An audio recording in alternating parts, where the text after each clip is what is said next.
Mas Nyarwi tadi balik lagi kalau kita lihat tadi Kaisang seberapa besar ya menarik perhatian atau memiliki daya jual. Kita lihat Mbak Puan mengatakan bahwa PDIP aja saat ini sedang mempertimbangkan untuk mengusung Kaisang. Anda membacanya seperti apa Mas Nyarwi? Yang pertama ya bisa jadi itu retorika Mbak Puan pasti kalau orang ditanya ya. Tapi secara PDIP sendiri seperti apa? Karena kan ini kandangnya nih, udah dia punya kursi yang besar loh di Jawa Tengah. Saya kira PDIP itu saat ini juga repositioning ya, artinya berusaha tetap tidak mau dalam politik kan tidak mau tertinggal atau bahkan kalah kan gitu.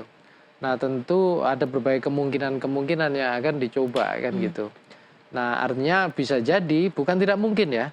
PDIP itu juga mempertimbangkan nama Kaisang masuk. Tetapi untuk kemudian dicalonkan, biasanya PDI Perjuangan itu kan memprioritaskan kadernya, biasanya begitu. Jadi kalau sampai ke sana saya kira masih belum lah. Tetapi begini juga, saya tidak tahu persis ya. Kalau suatu saat misalnya ada kejutan-kejutan terkait dengan, bukan kejutan dari elit ya, nama yang muncul tepat ya, tapi kejutan dari apa yang terjadi di pemilih. Jadi pemilih itu tiba-tiba mungkin punya preferensi gitu ya. Yang ketika ditanya di awal-awal mungkin dia tidak mau mengatakan. Tapi di akhir mungkin ada suara-suara yang dia mungkin bisa menunjukkan tokoh mana yang dia sukai. Paling nggak tipologinya.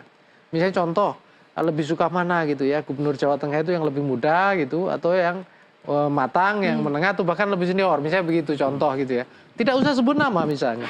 Tetapi sampai bahkan suatu saat di antara yang muda ini tokoh muda yang berasal dari Jawa Tengah mungkin saja. Nah di situ bisa jadi gitu. Nah saya mau katakan gini, wacana-wacana di tingkat elit itu pasti akan terus gitu bermunculan terkait dengan siapa yang bisa terbaik ya, yang bisa diajukan.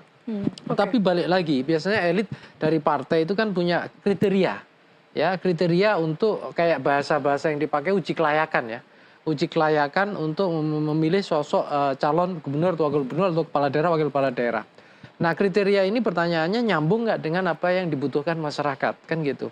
Nah kadangkala masyarakat itu juga bukan hanya butuh figur yang mungkin membanggakan terkenal saja, tetapi juga punya rekam jejak kinerja, kontribusi. Nah dilemanya ya Elsa, seringkali untuk pilgub-pilgub yang saya tahu ya, ini kan seringkali dicalonkan pimpin, ada dua jenis, yang satu tokoh nasional, ya masuk di bursa pilgub, yang kedua ini dari kepala daerah, bupati, wali kota gitu. Nah, yang tokoh nasional kadang-kala populer, tapi kemampuan akarnya itu kurang kuat. Nah, yang ini, yang bawah ini seringkali populer, tapi suaranya hanya populer di daerahnya, tidak di lintas wilayah gitu. Nah, itu dilema juga bagi partai-partai juga untuk memilih yang terbaik tadi.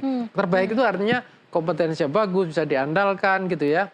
Bisa dipercaya untuk punya kemampuan memimpin juga, tapi sekaligus punya rekam jejak gitu ya, sekaligus didukung ya oleh basis pemilih yang kuat.